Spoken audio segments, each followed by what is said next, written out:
Good morning everyone. নতুন একটা সকাল আর নতুন একটি ব্লগে আপনাদের সবাইকে স্বাগতম। তো সত্যি অনেক দিন পরে আবারও ফিরে এলাম নতুন একটি ব্লগ নিয়ে। আজকে ভিডিওটা পুরো আলাদা ধরনের হতে চলেছে, আধ্যাত্মিক ভিডিও হতে চলেছে। আজকে জার্নি এটা স্টার্ট হবে তারাতলা থেকে। তো সকাল সকাল ক্যাব বুক করতে না করতে ক্যাব চলে এলো, আর এসে যাওয়ার সাথে সাথে আমরা চলে এলাম হাওড়া স্টেশন। অনেক দিন থেকেই মনটা তারামা তারামা করছিল, তাই ফাইনালি রামপুরহাট 12টা 15 ট্রেনটা ধরে যেতে চলেছি মহাতীর্থ সতীপীঠ অর্থাৎ তারাপীঠ। তো এখানে দেখতেই পাচ্ছ আমার সাথে রয়েছে সন্দীপ সোমনাথদা আর সঞ্জীবদা। ঢুকে গেছে, এবার ট্রেনে উঠে বসে গেলাম। আর দুপুর কিছু খাবার জন্য সোমনাথদা আর সঞ্জীবদা কিছু বিস্কিট আর ফ্রুটি নিয়ে রাখলো। 2-3 ঘন্টার জার্নি বলে আমরা চেয়ার কাট নিয়েছি, কোনো অসুবিধাই হবে না। তার সাথে বর্ধমানে ঢুকতে না ঢুকতেই হালকা বৃষ্টি শুরু হয়ে গেল, আর বিকেলবেলার প্রকৃতির সৌন্দর্যটাই পুরোটাই আলাদা হয়ে গেল। তারপর বর্ধমান ছেড়ে ট্রেনটা যখন শান্তিনিকেতন ঢুকল, তখন হঠাৎ দেখতে পেলাম বাংলার বাউল চলো তোমাদের একটু শোনাই।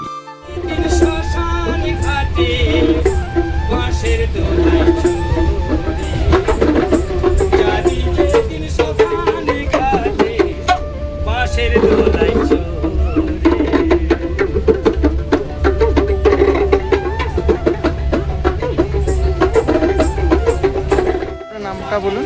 আমার নাম তপন দাস বাউল। আচ্ছা, আপনি এখানেই থাকেন? আমার বাড়ি হচ্ছে সাহিত্যের থানা অন্তর্গত। আচ্ছা, বীরভূমেই বাড়ি আমার। আচ্ছা। Thank you. তারপর রামপুরহাট স্টেশন থেকে নেমে স্টেশনের বাইরে থেকে টোটো বা অটো তোমরা পেয়ে যাবে, পার হেড 40 টাকা করে। পুরো মন্দিরে গেট সামনে পৌঁছে দেবে এক একজন মাথা পিছু 40 টাকা করে। তো আমরা গাড়ির মধ্যে বসে যাচ্ছিলাম, তারপর দেখা হলো সেই গেট, তারাপীঠের মেন গেট। একটা আলাদাই অনুভূতি।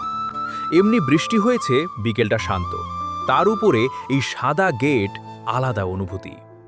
তারপর রুমে এসে ফ্রেশ হয়ে বেরিয়ে পড়লাম পুজো দেওয়ার উদ্দেশ্যে। এখানে আবারও 3 জন, সন্দীপ, সোমনাথদা, সঞ্জীবদা মিলে যেতে চলেছি মা তারার দর্শনে। কিন্তু তার আগে মায়ের জন্য কিছু ফুল নেব।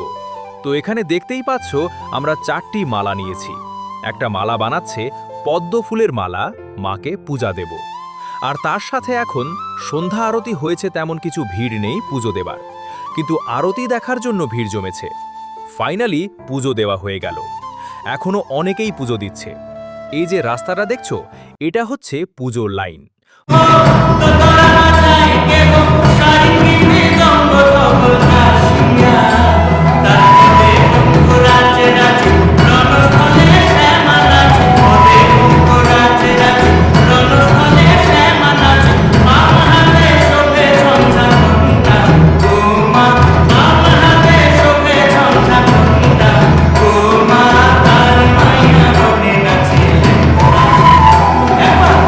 আমাদের পুজো দেওয়া কমপ্লিট। আমরা এখন আছি হচ্ছে পুরো মন্দিরের সামনে, ঠিক আছে?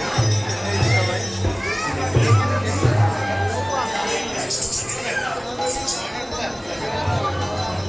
সন্দীপ।